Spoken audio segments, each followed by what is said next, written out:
Tá gravando, certo? Então, vamos lá. Na nossa última aula a gente começou aqui a trabalhar com Marx, né? A gente já viu uns conceitos aí do Marx. A gente já viu a questão do trabalho, né? Que é um elemento central dentro do pensamento sociológico dele. E a gente viu também a questão da exploração desse trabalho, né? Deixa eu retomar aqui os slides. Deixa eu ver se vocês vão ver aqui. Vou botar para apresentar.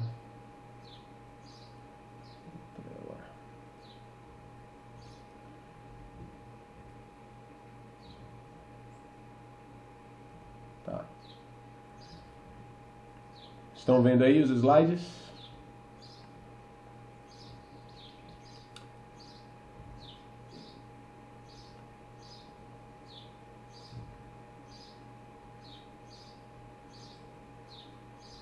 Aqui está em Durkheim, deixa eu ver.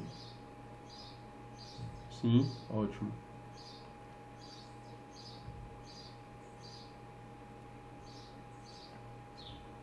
Aqui. Marx.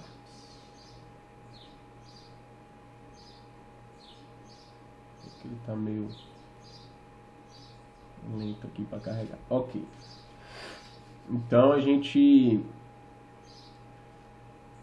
viu aqui que o elemento central para o Marx, né, que ele quer compreender, né, o pensamento sociológico dele é o de compreender a sociedade a partir da sua realidade material, né? A metodologia, né, a teoria dele, né, é o materialismo histórico dialético, né? A gente trabalhou essa ideia também na aula passada, estou relembrando aqui, né, os conceitos que a gente trabalhou na aula passada, em que ele absorveu do Hegel a ideia de dialética, né? Ou seja, a ideia de que existe uma antítese, né? Uma tese, uma antítese e uma síntese, que é uma nova realidade que não reflete nem a tese e nem a antítese, né? É uma nova realidade. Então, o Hegel, ele absorve do Hegel essa ideia de que as transformações históricas, elas são dialéticas, né? De fato, elas vão acontecendo a partir de um conflito de oposições, né? A partir de uma oposição de posições, você vai ter uma transformação que vai tornar a realidade, né, diferente, e essa nova realidade vai trazer novas contradições que vão, portanto, fazer o mesmo mecanismo. Portanto, o Hegel, ele tenta desvendar o mecanismo de transformação histórica, e o Marx ele se apoia nisso, né? Só que qual a grande diferença? O Hegel, ele é um filósofo idealista, ou seja, ele acha que a transformação, a tese, ela vem de uma ideia, né? E aí se confronta com a realidade para produzir uma transformação, né? E, portanto, o movimento de transformação social se daria através de um movimento de evolução ou desenvolvimento da razão, do avanço da razão. Quanto mais você avança na razão, mais a história se transforma. As transformações materiais vão seguindo a razão. E o Marx, ele inverte isso. Então ele tem uma visão materialista e não idealista. Ou seja, para o Marx, o avanço da própria realidade material, a busca por desenvolver melhor produtividade, né, ou condições, né, forças produtivas, como ele vai chamar, melhores, vão gerar um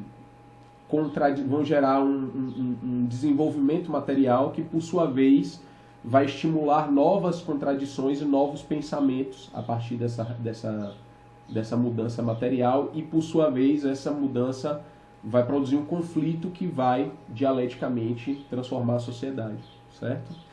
Então a gente viu isso aqui, né, a questão da metodologia, como ele compreende as transformações sociais, as transformações históricas, né, que, portanto, o foco central do Marx o que ele quer entender dentro da sociedade são as condições materiais de existência, né?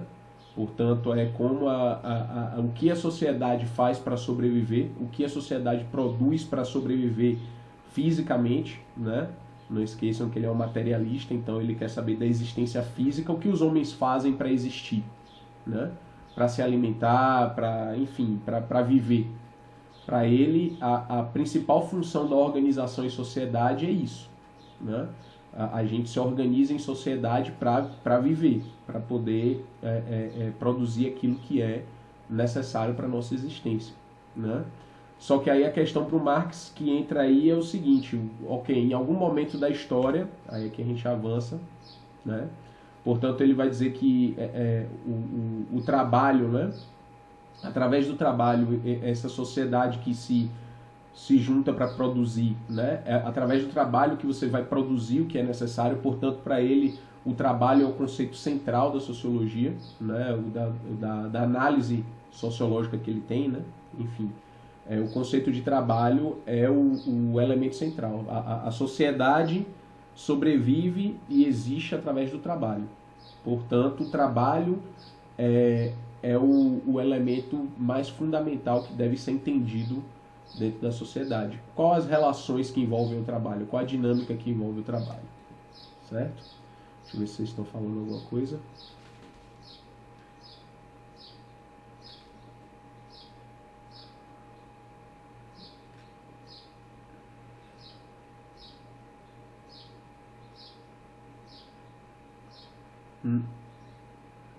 Certo, não tem problema não, Rafael. Gente, vocês estão me escutando aí? Tá tranquilo? Estão acompanhando a revisão? Ok. Vamos lá. Então, para o Marx, portanto, a sociedade ela se mantém, ela existe, né, através do trabalho, né? Através do trabalho é que vai se produzir as coisas que a gente consome, as coisas que a gente almeja, né, consumir dentro da sociedade, né? Tanto de satisfação fisiológica, né, alimento, bebida, né, do mais básico, né, condições de moradia, né, roupas, agasalho, etc., até aquilo que a gente faz por lazer, né? Resolvidas as questões de existência, né, primeira, né, as questões fisiológicas, a gente busca o tempo todo fazer coisas que vão para além disso, né? O ser humano, o ser complexo que ele busca o tempo todo estar ali tendo um lazer, se ocupando a sua mente, se divertindo, né, com outras coisas. E todas essas coisas que se faz para isso, para essa finalidade, exige trabalho, demanda um trabalho também, né? Portanto, o artista, né, é tão trabalhador quanto o artista que está divertindo, que está gerando lazer às pessoas, tanto trabalhador quanto o agricultor, quanto o trabalhador de uma fábrica, de uma indústria, que está lá produzindo produtos, né? Justamente por quê? Porque tudo que a gente consome, tudo que a gente alimenta o corpo e a alma, né, provém do trabalho humano, né? Provém da atividade de outras pessoas. Então, o que é que o Marx vai dizer? Né, revisando aqui novamente. Em algum momento, a divisão do trabalho dentro da sociedade, na medida que a população vai crescendo, esse trabalho vai se dividindo, vai se especializando, essa divisão do trabalho acabou gerando a propriedade privada, a apropriação privada de um determinado setor do trabalho, né? Partes do trabalho, o trabalho ele começou a ser, na medida em que, fazendo aqui uma comparação com o termo do Durkheim, né, que a sociedade foi transitando de uma sociedade mecânica para uma sociedade orgânica, foi se complexificando, foi se tornando mais complexa, o volume de pessoas foi crescendo. Marx vai dizer que em algum momento, né, esse crescimento, né, da sociedade fez com que surgisse a propriedade privada, né? Algumas pessoas se apropriassem daquilo que era antes um bem comum, que era para todos. Todos trabalhavam para todos antes, e em algum momento alguém disse, olha, isso aqui é o meu trabalho e eu não vou dar de graça para ninguém, né? Então, ou isso aqui é minha terra e só eu posso ocupar. Então ele vai dizer que a partir de algum momento da história isso surgiu, se instituiu a propriedade privada, e a partir desse momento surge a injustiça. O trabalho ele passa a ser um trabalho envolto numa relação de injustiça, né? Porque você passa a ter aí a exploração desse trabalho, né? E aí ele vai identificar isso em vários momentos da história, né? Na sociedade antiga, né? Em que a economia era comércio, mas sobretudo guerras, né? Comércio e guerra. As sociedades antigas tomavam, né? As outras cidades, os outros locais, os outros territórios, e tomavam aqueles outros como escravos, e aí exploravam o trabalho daqueles outros, né? Foi assim que todas as grandes civilizações da antiguidade surgiram, né? E se estabeleceram, os egípcios, e o maior império antigo, que foi o Império Romano, né? Foi todo baseado numa relação escravista, né? E aí ele tomou todos aqueles territórios, né? A extensão do Império Romano ia da Europa Ocidental até quase que a Rússia, né? Parte da Ásia, parte do norte da África. Era um império enorme, né? E para fiscalizar esse império e tendo que lutar contra insurreições e grupos organizados de outros lugares onde seu império se estendia, era bem complicado, porque você tinha que sustentar uma classe militar enorme, né, para defender esses territórios, e essa classe militar, por sua vez, exigia ali seus pagamentos e etc., tinha influência política e tudo mais. Então se tornou bastante insustentável, né? E começou a haver aquele lá período das invasões bárbaras e tal. Os germânicos já tinham sido absorvidos, parte deles, pelo próprio Império Romano, e já começavam ali a fazer suas leis próprias, a ter uma independência política própria ali, e ali você tem a queda, o esfacelamento do Império Romano em vários pequenos reinados em que esses líderes militares assumiam o controle político ali, que eram chamados dos feudos. E aí a gente já entra na Idade Média, onde a gente tem esses senhores feudais, vários, fragmentados por todo o território, que vão ter ali relações com os seus servos, né? Aqueles que vão dominar os seus territórios, e os servos que vão ocupar a terra vão ter que pagar a esses senhores feudais em parte da sua produção, né? Então, a gente já não tem aí nesse momento uma exploração máxima, como é no caso da escravidão, mas a servidão ela também é uma relação de trabalho bastante injusta, onde o servo ele tinha que ceder muito injustamente do seu trabalho para o senhor feudal, né? E inclusive ele devia prestar, né, até servir as guerras desse senhor e tudo mais, enfim. Se ele precisasse ocupar a casa dele durante um conflito, alguma coisa assim, o servo ele devia, além de dever os impostos em produção, ele devia várias obrigações, né, para com o seu feudal, né? E por fim a gente vai chegar aqui no alvo principal do Marx, que é a transformação dessa sociedade feudal para o capitalismo, né? Que a gente vai ter o foco da sociedade muda, não é mais aquela produção agrícola de subsistência, mas cada vez mais uma relação, né, com as cruzadas, com o movimento de recontato com o Oriente, com outras regiões dali da Ásia e tal, e do Oriente Médio. A gente vai ter a transição aí lenta, gradual dessa Idade Média, em que as pessoas ficavam isoladas nos feudos. A gente vai ter o ressurgimento das grandes cidades comerciais, né? Veneza, um grande exemplo, né? Na Itália e tal, várias cidades que vão surgindo como cidades comerciais fortes, né?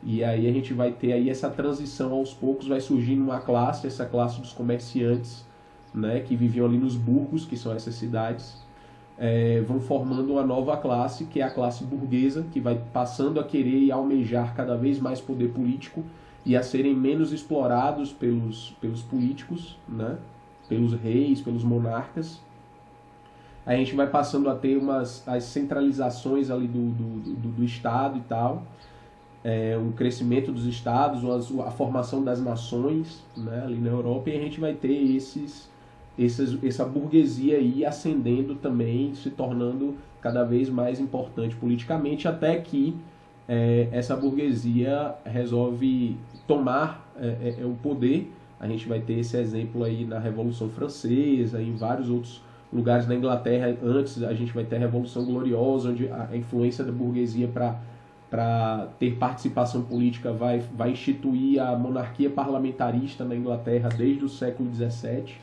Né? No final do século XVIII, na França, a gente vai ter a Revolução Francesa e vai ter a transformação dessa sociedade numa sociedade capitalista, né? Onde os burgueses predominam, né? Onde o principal elemento é o que é que faz girar a roda da economia, da sobrevivência, do que a sociedade faz para viver, continua sendo um trabalho, como em todas as outras, mas agora um trabalho diferente. Porque antes você tinha um trabalho como um meio somente de sobrevivência. Agora, no capitalismo, segundo Marx, o trabalho ele vai ser um meio de sobrevivência, mas o trabalho como sobrevivência, como utilidade, ele vai se tornando cada vez mais secundário em relação à ideia do trabalho para acumular capital. Então, o que é que você tem? Você vai ter as indústrias, as fábricas, as grandes empresas que vão sempre querer mais produzir para lucrar, né? Então, você não vai produzir somente para suprir a demanda da sociedade, mas muitas vezes você vai produzir a própria necessidade, a ideia de que as pessoas precisam ter alguma coisa para você vender. É assim que funciona até hoje, né? Então, a ideia do capitalismo agora é você produzir cada vez mais, porque ao produzir e vender a mercadoria, você vai ter o lucro, o acúmulo do capital. Certo? E aí o Marx ele vai dizer que, da mesma forma como antes, nessa nova sociedade burguesa, no capitalismo, né, a gente vai ter aí os proletários, que são os trabalhadores, sendo explorados, tendo seu trabalho explorado. Certo? Então foi aí que a gente parou. Né? A gente vai ter aí a formação das classes sociais, né? Desde lá, né? A divisão, né, entre aqui o senhor e o escravo, o senhor feudal e o servo, o burguês e o proletário, já formavam aí as classes sociais, ou seja, a classe dos que tinham os meios de produção, dos que tinham a propriedade da produção e daqueles que tinham que trabalhavam, que produziam o valor, né, social ali das coisas que iam ser consumidas na sociedade. Né? Então a exploração, classes sociais, né, é um conceito importante para o Marx, né? A exploração do trabalho de uns sobre os outros produz uma divisão da sociedade, que são as sociedades de classes. Né?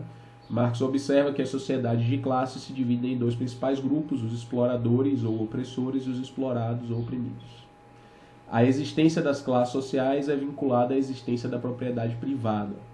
Certo? Eu lembro que essa última aqui eu até escrevi na aula aqui com vocês.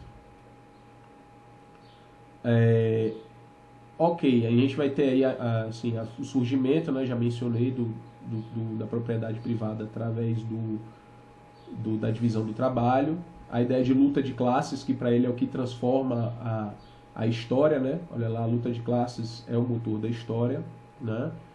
E aí a gente parou aqui, vai começar aqui hoje no conceito de alienação do trabalho, para a gente entender como é que essa exploração do trabalho funciona no capitalismo. Ok? Até aí tá tudo bem, gente? Estão me ouvindo? Tá tranquilo?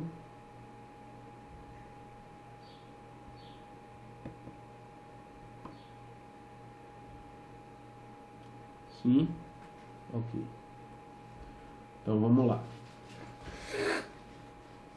Então, como é que se dá para o Marx esse processo, né, de alienação do trabalho? Ele diz que a exploração do trabalho ela vai gerar uma alienação do trabalho. O que é que viria a ser essa alienação? Né?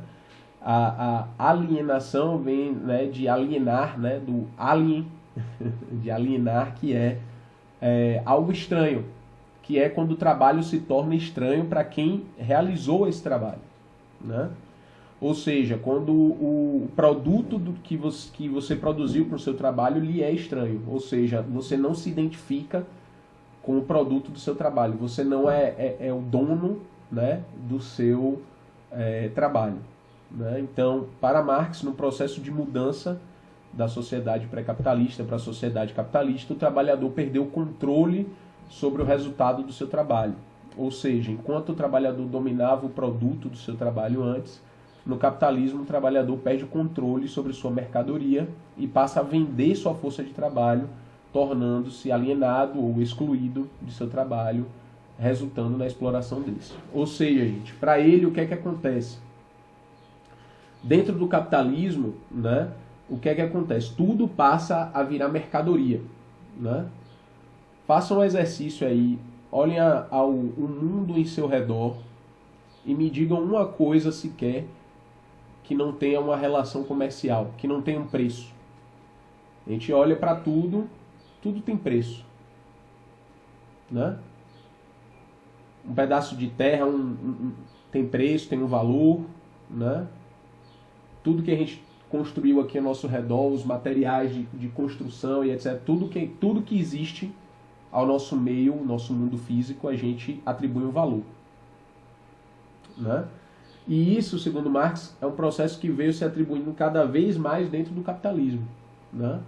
A apropriação privada de todo e qualquer recurso, de toda e qualquer produção que se faz, justamente para quê? Para que você possa gerar valor econômico com ela, gerar capital.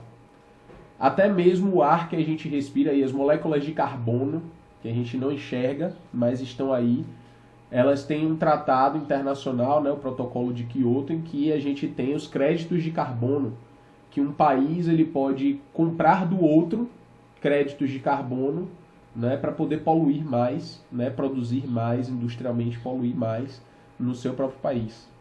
Né? O Brasil, se eu não me engano, inclusive vende créditos de carbono. Né? Então, olha só como tudo ao nosso redor passa a ter um valor econômico. E o Marx ele vai dizer exatamente isso. No capitalismo tudo passa a ter um valor de troca. O valor de troca, né, vai se tornando o elemento central da sociedade. Né? O elemento central, o eixo central das nossas relações. Né? Permeia tudo. Né? Uma relação de troca ela começa a permear cada vez mais coisas dentro da nossa vida. Né? Então o Marx ele identifica esse processo. E o que é que acontece? Ele vai dizer que o trabalhador, né, aquele que nada tem, né, além da sua própria força de trabalho, ou seja, que não é proprietário de nada, ele vai ter que sobreviver do seu trabalho. Mas como é que ele vai viver do seu trabalho no contexto dessa nova sociedade? Não vai ser chegando lá, né, porque sequer ele tem terras, né, ele não vai ser chegando lá como na Idade Média, pedindo, né, solicitando uma terra para um senhor feudal para poder produzir. Não. O que é que ele vai fazer agora nesse novo contexto? Ele vai vender o seu trabalho. Eu não vendo mais aquilo que eu produzo. Né?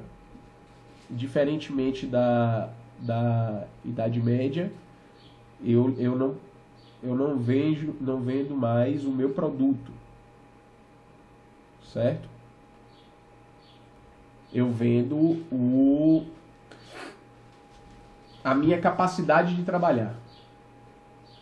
Então, por exemplo, lá no regime feudal, o trabalhador ele pagava em imposto que muitas vezes o próprio alimento diretamente. Né? A moeda durante um período passou por uma desvalorização tão grande que e muitas vezes as regiões usavam moedas diferentes, então muitas vezes era feito o escambo, se retornou ao escambo, a troca direta das coisas. Né? Então muitas vezes os senhores feudais eles eram pagos em própria produção, ao invés de ser pago em dinheiro, no imposto. Eles eram pagos em produção, da próprio alimento em si. De qualquer forma, o que é que esse trabalhador ele tinha? Ele tinha a terra, ele era dono do que ele produzia com o seu trabalho, só que ele devia uma parte desse trabalho, certo? No capitalismo, o que é que acontece? Se eu sou um dono de uma indústria, eu chamo um trabalhador para trabalhar para mim, A indústria é minha, o maquinário é meu, as matérias-primas são minhas. A única coisa pela qual eu vou contratar o trabalhador é o trabalho em si, a atividade. Ou seja, eu não estou pagando, quando eu pago um trabalhador, eu não estou pagando pelo produto dele, mas pela promessa de que ele vai me gerar valor com o trabalho dele. Certo? Ou seja, pela força de trabalho. Tanto é que eu não pago a ele pela produção, mas pelas horas trabalhadas, né? E pelas horas em que ele fica exercendo a atividade produtiva dele para mim. Certo? Então, a nova relação passou a ser essa, a relação que se estabeleceu no princípio lá do capitalismo e que existe até hoje, né? Com algumas alterações, é essa, né? A base é essa, né? Que a gente tem até hoje. Então, o trabalho, a gente vende, né, nosso trabalho como mercadoria, nossa força de trabalho, como diria o Marx, como uma mercadoria, né? Então, o que é que o Marx ele vai dizer, né? Que a nossa força de trabalho ela vai entrar dentro de uma relação de forças produtivas, ou seja, preste atenção nesse conceito aí, que esse conceito é importante, viu, gente? O conceito de forças produtivas e de relações sociais de produção, né? Para o Marx, o que é que são as forças produtivas de uma sociedade? Nada mais, nada menos do que a capacidade que aquela sociedade tem de produzir, né? Ou seja, as tecnologias que aquela sociedade possui de indústria, de produção, né? Que mais? A mão de obra empregada, o quanto de trabalhadores ela tem para empregar nessa produção, né? O acesso às matérias-primas e assim por diante.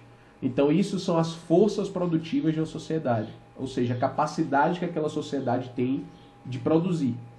Quanto mais capacidade a sociedade tem de produzir, né, mais gente aquela sociedade é capaz de alimentar, de manter, certo? Então Marx ele vai dizer que toda sociedade tem as suas forças produtivas, né? O que é que vai alterar as forças produtivas? Quantidade de trabalhadores empregados em uma determinada tarefa, as matérias-primas, a tecnologia que é empregada. Então, se eu tenho um arado manual ou um arado mecânico, isso vai fazer uma diferença absurda na minha produtividade no final, né? Se eu tenho uma produção artesanal, uma produção industrial, isso vai fazer uma diferença absurda dentro da produtividade da minha sociedade, certo? Então, gente, quanto maior a força produtiva, maior a capacidade de produção, certo? Então, o que é que o Marx ele vai observar? Que existe uma contradição.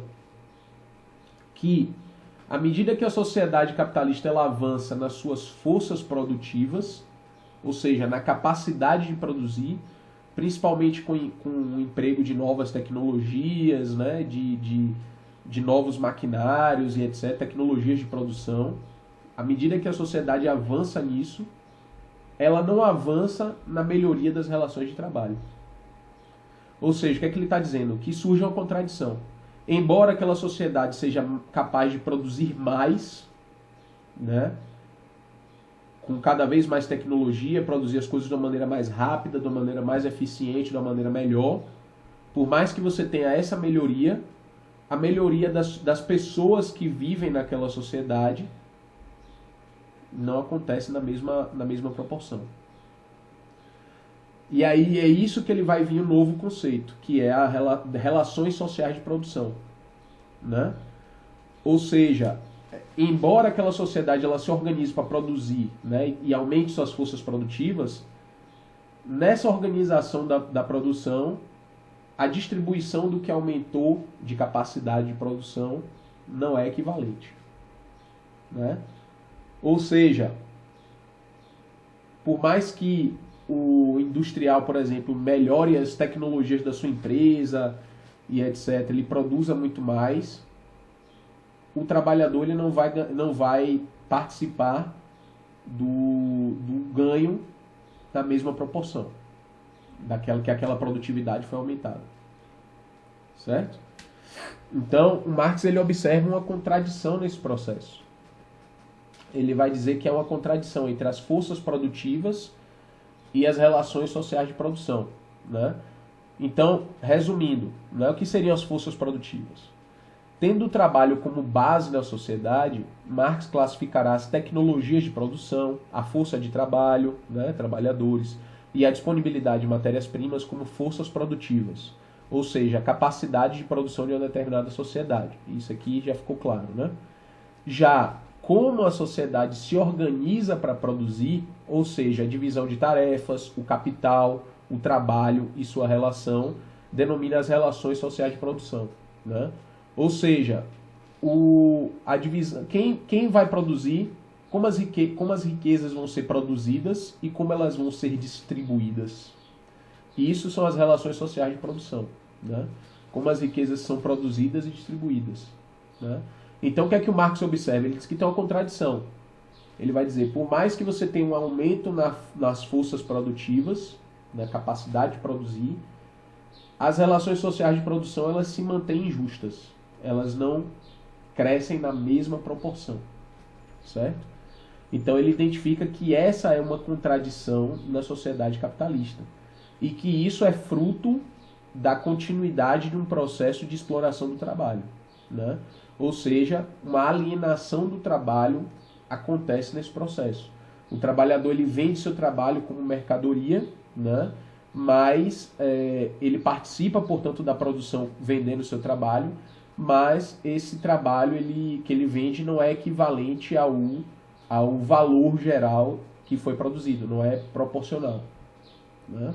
Então, ele diz que este processo, né, esse processo de produção e de exploração do trabalho, né, vai gerar, vai acontecer, segundo ele, né, segundo um processo aí, olha, preste atenção nesse conceito, que é outro conceito importante, segundo o conceito de mais-valia. Já ouviram falar desse conceito, mais-valia?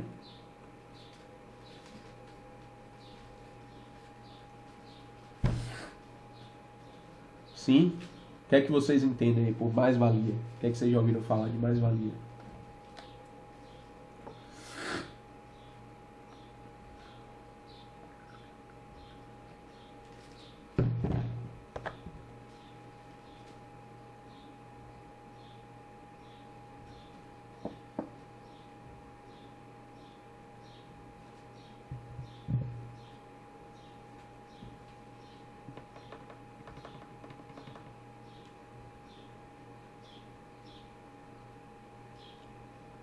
Mais ou menos por aí, Elson. O que é que acontece com a mais-valia? Apple? Ah, tá. O produto da Apple, né? Tá, deixa eu voltar para cá. Então, o que é que acontece no processo de mais-valia, né? Segundo Marx, o processo de mais-valia ele configura a forma como o trabalhador é explorado no capitalismo. Enquanto que no sistema escravista o trabalhador ele é um objeto, ele nem status de humanidade ele tem, né? É a exploração total e absoluta. No sistema de servidão, o trabalhador ele é obrigado a dar parte do seu trabalho, da sua produção, né? Mas a produção é dele, mas ele é obrigado a dar parte dessa produção. Enquanto isso acontecer nesses dois sistemas, o Marx vai dizer que no capitalismo ela acontece de uma outra maneira essa exploração. Por quê? Qual é a configuração do capitalismo? No capitalismo a gente não vai ter mais aquele trabalho servil, né, que é um trabalho de obrigação e tal, né, de vínculos de lealdade e tal. O que a gente vai ter é trabalho assalariado. No capitalismo, o trabalhador ele vende a sua mão de obra, ou seja, ele vende o seu trabalho, né, e ele recebe em troca disso um salário, né, um valor em dinheiro, né, que dentro de um contexto de capitalismo, onde você tem uma economia dinâmica, né, é muito mais fácil você trocar dinheiro pelas coisas do que você tentar trocar elas por escambo diretamente. Né? Acontece, mas são nichos, né, dentro do capitalismo. Não é o que rege a relação majoritariamente na sociedade. Então, o que você tem ali é uma relação em que, né, como é que eu trocaria, por exemplo, 10 quilos de feijão por 10 quilos de algodão de uma maneira proporcional? Eu posso não querer 10 quilos de algodão, eu só preciso de 2. Mas você precisa dos meus 10 quilos de feijão. E aí? Né? Como é que a gente troca isso? Surge o dinheiro. Né? O dinheiro é um mediador de trocas. Ele serve para mediar uma troca. Então eu pego e fraciono o meu algodão, 1 quilo de algodão, eu faço uma correspondência com valor em dinheiro, né? E esse valor em dinheiro, ele vai servir para mediar minha troca. Então, eu vou ter um valor em dinheiro do que vale o meu algodão e eu vou ter um valor em dinheiro do que vale o seu feijão. E a partir daí a gente pode trocar agora uma quantidade mais precisa, mais exata. Né? Porque eu não estou trocando as coisas em si, mas eu estou trocando por um terceiro, que é a moeda, que é o valor. Né? Então dinheiro e moeda não são a mesma coisa. Tá? Qual é a diferença, Ivan? É porque um é papel, o outro é aquela de metal, assim. Não, não é isso não. Né? A diferença entre dinheiro e moeda é que a moeda ela é mais abrangente. O dinheiro ela é uma forma específica de moeda. O que é que acontece? A moeda é qualquer produto que você use, qualquer coisa que você use para mediar uma troca. Então, por exemplo, no Oriente Médio, em algumas regiões é comum até hoje você ter, como lá camelos são as coisas que se usam muito, você tem a troca das coisas por camelos. Né? O camelo ele é usado como moeda. Né? A própria palavra salário, né, vem na época, né, em que se utilizava o sal como moeda, né, daí vem a palavra salário. Era uma época que todo mundo precisava de sal, não existia refrigerador, então você conservava os alimentos com sal. Sal é um dos principais conservantes que a gente usa até hoje. Né? Então, o que é que acontece? As pessoas, portanto, trocavam, né, várias coisas já foram usadas, produtos já foram usados como moeda em si. Né? Então, qualquer coisa que serve para mediar uma troca, né, eu uso aquilo como um meio de trocar uma coisa por outra. Né? Uma coisa vale tantos camelos ou vale tantos quilos de sal. Né? Eu uso aquilo como moeda. Só que qual é o problema, gente? O sal, ou o camelo, ele pode ficar doente, ele pode morrer. Se eu quiser, eu uso um camelo, eu vou ter que gastar um camelo. Né? Eu estou perdendo valor de troca. Estou perdendo minha capacidade de trocar. O sal pode molhar, pode estragar, pode apodrecer, enfim. Né? Sal apodrecer, enfim. Né? É um processo meio difícil de acontecer, mas tudo bem.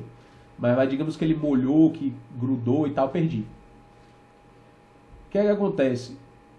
Quando eu tenho um produto que ele é, ao mesmo tempo, uma mercadoria e uma moeda, eu corro o risco de perder esse valor. Né? E mais, eu corro o risco, e mais, eu ainda torno difícil transportar esse valor. Portanto, o dinheiro, a moeda, a nota, dinheiro em si, ele veio como uma solução muito prática. Por quê? Ele é fácil de transportar, fácil de armazenar, ele não é perecível. Se eu entregar a você uma nota toda rasgada de R$2, você vai muito provavelmente aceitar como se fosse uma moeda nova. Diferentemente de eu de querer te entregar um camelo todo estrupiado ou um camelo novo, você vai diferenciar. Né? Então, o dinheiro ele entra como a moeda mais eficiente que existe. Né? Por quê? Porque ele tem um valor de troca muito grande e ele não tem valor de uso. A gente não usa dinheiro para nada, a não ser trocar coisas, né? Tanto é que uma das expressões que se fala é: você tá doido, tá rasgando dinheiro, né? E tal. Então, porque o dinheiro ele não serve para mais nada a não ser trocar. Portanto, ele é muito válido como moeda de troca, justamente porque ele não vale nada ele em si. Se eu estou aqui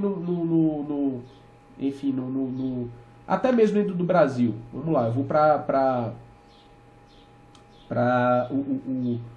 dentro lá da reserva do Xingu, onde lá eles têm outros meios de troca que eles, né, muitas vezes não ficam usando dinheiro. Eu chego lá, sou rico, milionário, eu vou querer comprar as coisas e eles não vão aceitar meu dinheiro. Né?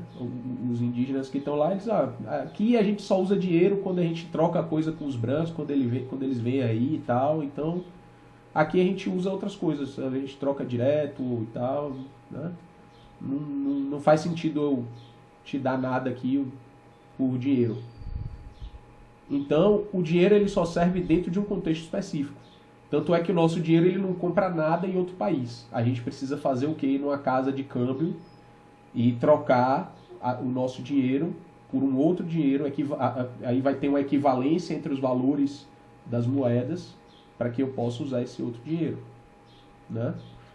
Então, o dinheiro ele vale muito hoje justamente porque ele não vale nada. Justamente porque a gente não usa ele para mais nada a não ser trocar. Certo? Então, ele é fácil de se transportar e ele digamos assim, muito eficiente como moeda de troca, né? Como, né, uma moeda muito eficiente. Por isso que o dinheiro se tornou praticamente a moeda mais usada no mundo hoje. Né? Hoje a gente já começa a ter aí outras formas de dinheiro, inclusive, né? a criptomoeda, outras formas aí que estão surgindo de experimentar o dinheiro, né? Boa parte do dinheiro hoje é eletrônico, inclusive, né?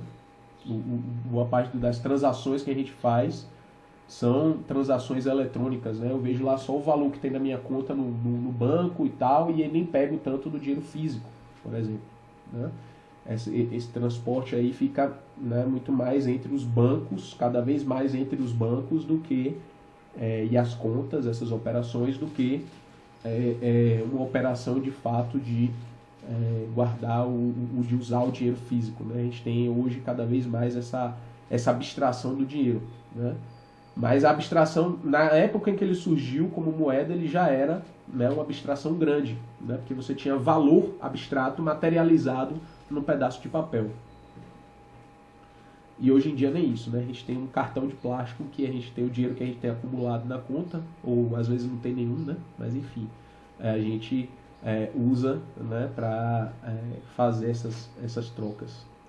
Então, o que é que acontece? O dinheiro, portanto, ele é trocado pelas coisas. E aí o Marx ele vai dizer que o trabalhador dentro do capitalismo ele vai trocar, ele vai vender a sua capacidade de trabalhar por dinheiro. Com esse dinheiro ele vai poder empregar esse dinheiro em comprar, trocar por outras coisas que ele vai precisar para se alimentar, para existir e etc. Né? Para ter o lazer dele e tudo mais. Então, o Marx ele vai dizer que o processo de exploração dentro do capitalismo acontece por causa da mais-valia. O que é que seria mais-valia? Né? Retomando aqui, o que é que seria a mais-valia? Mais-valia é o valor a mais que o trabalhador produz sem ser pago por isso. Deixa eu dar um exemplo aqui para ficar claro. Né? Vou até pegar o exemplo que está aqui no slide. Né? Então vamos lá, vou ler o slide aqui que ele condensa isso que eu estou explicando, né? Mais-valia. Marx observa que a exploração do trabalho no capitalismo ocorre através do que ele chama de mais-valia. A mais-valia é o valor produzido pelo trabalhador em trabalho não pago pelo capitalista. Explicando, se um trabalhador é contratado para trabalhar em uma indústria por um salário equivalente ao pagamento de R$50 ao dia, né? Então você foi contratado para ganhar 50 por dia. Mas em um dia de trabalho, ou seja, uma jornada de 8 horas, ele produz R$10 por hora em valor de trabalho. Né? Ou seja, aquele trabalhador ele foi contratado para trabalhar 8 horas por dia, ganhando R$50 por aquele dia. Só que para o empregador dele, aquele trabalho que ele tá realizando ali gera R$10 por hora, em média, né?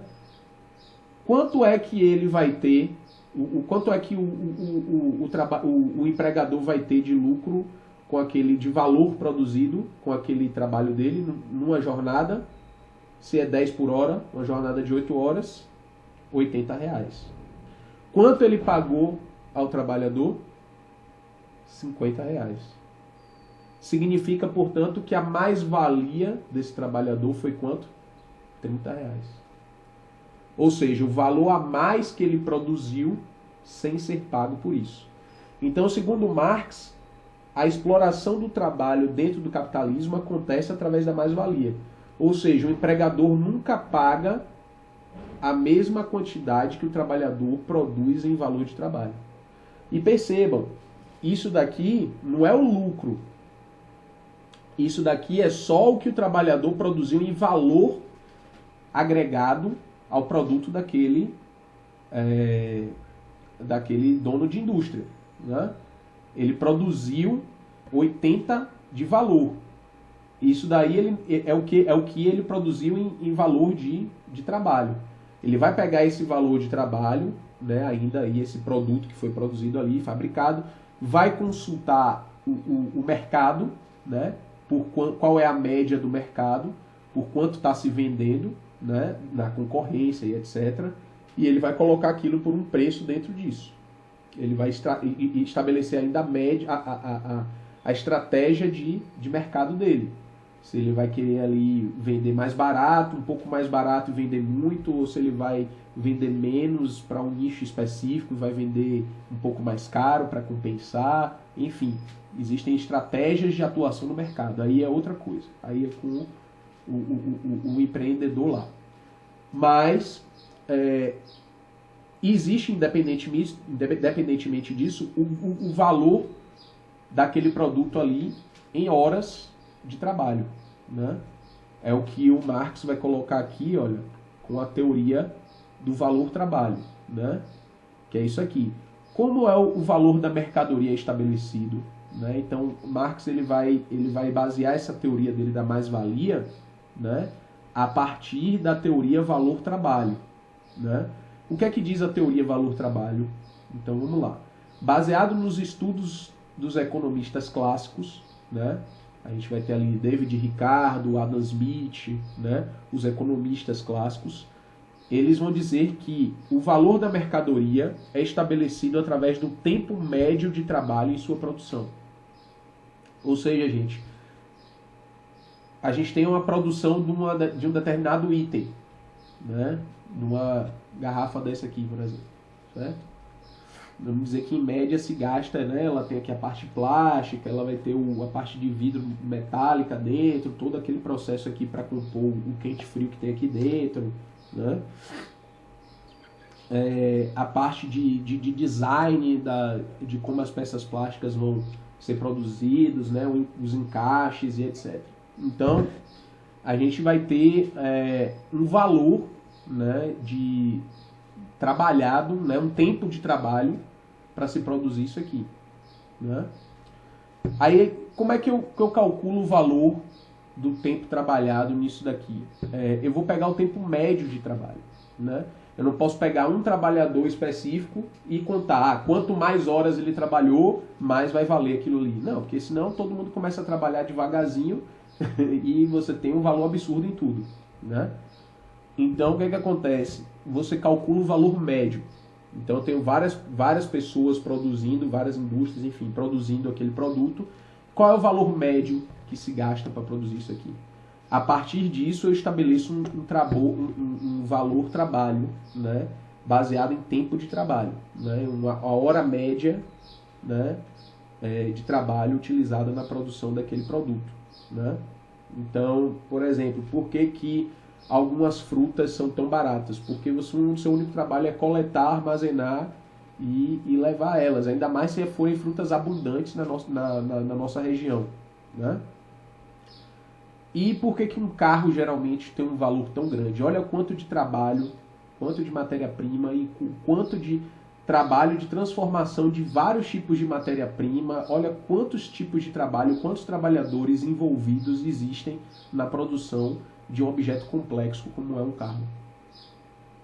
Qual o resultado?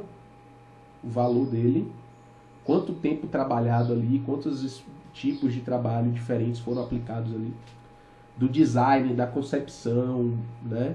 E até o aperto dos parafusos, tudo isso teve trabalho empregado de vários tipos, trabalhos valorizados de diferentes formas, né? Trabalhos que tem mais gente capaz de fazer e trabalhos que tem menos gente capaz de fazer, né? Então tudo isso aí, todas essas variáveis entram na definição do preço, né, de uma determinada mercadoria. E aí o Marx ele vai dizer que o valor de uma mercadoria ele é estabelecido, né, ele se apoiando aí nos economistas clássicos, que é estabelecido através do tempo médio de trabalho, né, utilizado na sua produção. Sem trabalho, a mercadoria não é produzida, não tem valor, logo o principal responsável pela produção do capital é o trabalhador. Certo? Por mais que eu tenha a indústria, todo o material e etc., para eu produzir valor, para eu produzir isso aqui, eu vou precisar do trabalho de alguém. Né? E é esse trabalho que vai, no fim das contas, gerar o valor. É o trabalho das pessoas que vai transformar o material bruto, né? vai coletar e transformar o material bruto, né? Através de horas de trabalho empregadas no meu produto final. Né? Então, o Marx ele vai dizer que, a partir dessa teoria do valor-trabalho, portanto, o processo de mais-valia é o processo de exploração do trabalho do trabalhador, em que ele produz mais valor de trabalho, né, de acordo com o seu tempo médio de trabalho ali dentro daquela atividade, ele sempre vai produzir mais do que vai ser pago por aquilo. Tá? Então, o Marx ele vai dizer que, portanto, a principal forma de exploração do trabalho dentro do capitalismo é a mais-valia, certo? O trabalhador ele tem o seu trabalho explorado, certo? Deixa eu ver se vocês estão fazendo perguntas. Ok. Por enquanto nenhuma, né? Certo, gente? Então, deixa eu ver. O próximo tópico. Tá. Eu já vou entrar aqui para uma terceira parte, que é a parte final. Então, como hoje já foram muitos conceitos, gente, vamos marcar aqui agora uma próxima aula para que a gente possa pegar a última parte do Marx, aproveitar que a gente já está no final do tempo da aula, né? Já vamos combinar aí uma aula ainda essa semana para que a gente possa concluir a terceira e última parte aqui do Marx, em que a gente vai tratar de estrutura e superestrutura, ideologia, consciência de classe, revolução e comunismo e revolução, socialismo e comunismo, tá? Então a gente vai entrar aí nessa última parte. Por enquanto, para a aula de hoje, vamos ficar aqui com esses conceitos, né? Que a gente viu de alienação do trabalho, né? Forças produtivas e relações sociais de produção, né? A ideia, conceito de mercadoria, que é o Marx vai dizer que é o átomo do capitalismo, né? Ou seja, o capitalismo ele funciona baseado na quê? Na produção e troca de mercadorias, né? Então a mercadoria é o elemento central do capitalismo, né? De como esse sistema econômico funciona. Tudo gira em torno da economia, da mercadoria. A produção, a troca, o consumo da mercadoria. Então, uma vez que é através dela, né, que o capital, ou seja, a riqueza, é produzido e acumulado, né? Marx vai dizer que ela é o átomo do capitalismo. Toda a estrutura econômica do capitalismo se baseia na produção e troca de mercadorias. Para ele, a mercadoria tem um duplo caráter, ou seja, valor de uso, sua utilidade prática, e o valor de troca, seu valor econômico, aquilo que é traduzido em moeda, aquilo que eu já mencionei aqui sobre moeda, né? Então toda mercadoria ela vai ter seu valor de uso, a sua utilidade, e ela vai ter um valor de troca que é um valor equivalente à sua moeda, né? Ao valor dela em moeda, né? Que aí entra a questão da teoria do valor-trabalho, que eu já expliquei para vocês aqui, que Como é que é definido o valor de uma determinada mercadoria? Tempo de trabalho empregado. O tempo e a qualidade do trabalho empregado, certo? Marx observa que no capitalismo tudo tende a virar mercadoria, já mencionei isso também, e portanto adquirir valor de troca, pois é a circulação e a troca dessas mercadorias que gera o acúmulo de capital, né? Com a intenção principal do capitalismo, acumular capital, gerar capital. Porque capital dá poder econômico, certo? Então, dentro da nossa sociedade, o poder econômico nos dá poder de realizar muitas coisas, né? De adquirir coisas e de realizar coisas, né? Graças à troca que a gente pode fazer por essas coisas com o capital, né? Com o acúmulo de valor, né? Que a gente vai ter em dinheiro, né? No caso do capitalismo, sobretudo em dinheiro. No capitalismo, o valor de uso se torna cada vez menos importante do que o valor de troca. Também já falei isso, né? O principal objetivo é o quê? Produzir para acumular riqueza. Se eu produzo, vendo e lucro, eu estou acumulando riqueza, estou acumulando capital. Ao acumular capital, eu acumulo poder. Okay? Esse poder eu posso, inclusive, legar, né, para ser passado de geração em geração e tudo mais. E aí a gente vai ter, aí, de acordo com o acúmulo do capital das diferentes camadas da sociedade, das diferentes famílias, a gente vai ter a divisão de classes. Entre aqueles com mais capital que podem fazer mais coisas, ter coisas com melhor qualidade, ter mais qualidade de vida, ter poder econômico para tudo isso, e aqueles que não, né? Você tem uma mobilidade também social dentro do capitalismo, é possível que quem nasce com pouco capital aumente bastante seu capital, né? Mas enfim, existe uma série de variáveis dentro do mundo capitalista aí que dificultam bastante isso, certo? Mas, né, é possível. Então a gente tem aí essa configuração da sociedade capitalista, né, que gira em torno da mercadoria, certo? Então, vamos lá, revisando aqui a aula de hoje: alienação do trabalho, forças produtivas e relações sociais de produção, mercadoria, valor trabalho e mais-valia, certo? Para a aula de hoje foram esses os conceitos, e aí na aula que vem vamos marcar aí agora essa próxima aula para a gente encerrar. Certo, Rafael. Sexta-feira, então, é o nosso horário quase que tradicional já, né? Sexta-feira, 1h.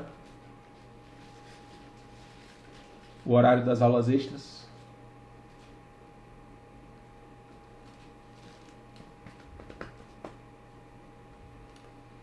Não? Ixi, aí agora a briga é com vocês aí. Eu vou ficar só vendo aqui vocês definirem aí uma data. Eu não posso amanhã à tarde, tá? Porque eu vou ter uma reunião amanhã à tarde. E na sexta, 2h, eu tenho a turma do segundo ano, então também não posso. Então fica disponível para vocês aí quinta ou sexta antes das 2h.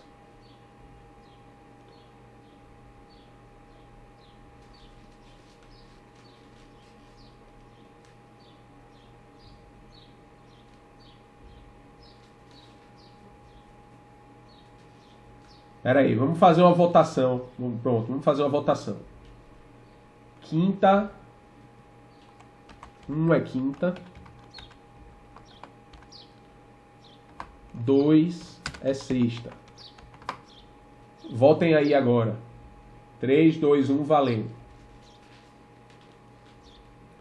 Não, bota só o número 1 ou 2. Não bota texto não.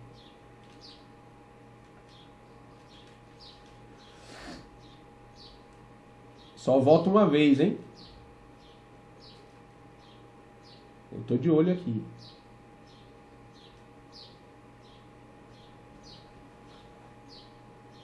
Deixa eu ver aqui. 1, 2, 3, 4, 5, 6, 7, 8, 9, 10. 10, número 2, número 1. Deixa eu ver aqui agora. 1, 2, 3, 4, 5, 6, 7, 8, 9, 10, 11, 12, 13, 13. Um é o quê? Um ganhou. Um é quinta-feira. Quinta-feira, que horas?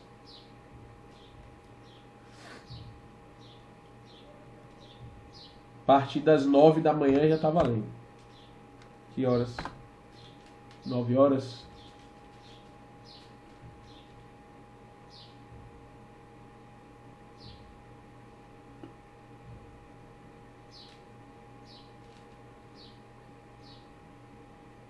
Pode ser mais tarde também. O horário de artes é 15 horas, pode ser à tarde também, 13 horas, pronto. Ou 14 horas.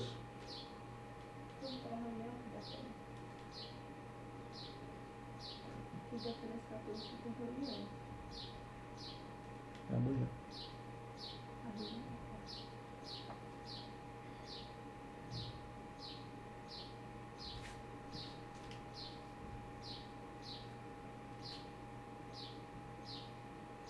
Pelo que eu tô vendo aqui, 9 horas então tá bom pra todo mundo, né? Que vocês estão aí entre 13 e 14 horas, 9 horas tá bom, né?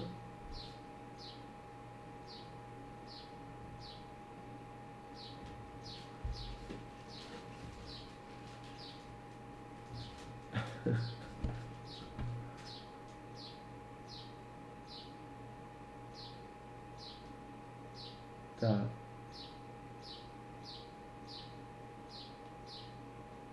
Então eu vou escolher, tá? O horário aqui. Em algum desses horários, 9 ou 13, choca com alguma matéria, com algum projeto, alguma coisa?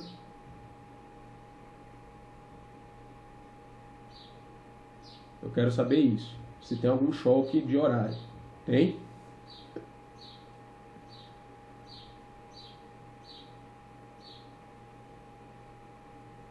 Natália disse que tem. Sim. Qual é o choque que tem?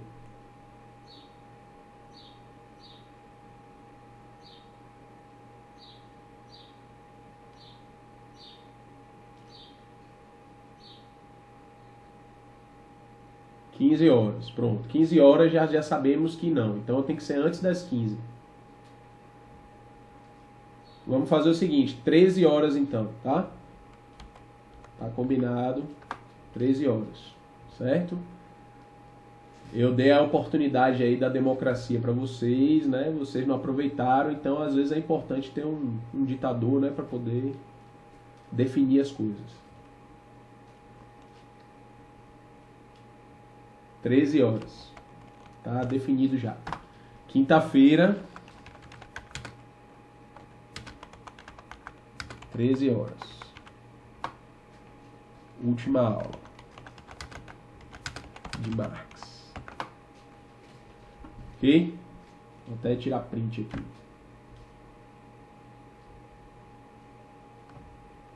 Pronto.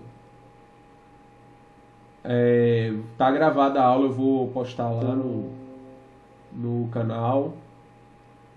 Vou fazer a chamada agora. De Alice até Irla. Sim, a de quinta também, todas. De Jabson até Juan. De Kaique até Vitória.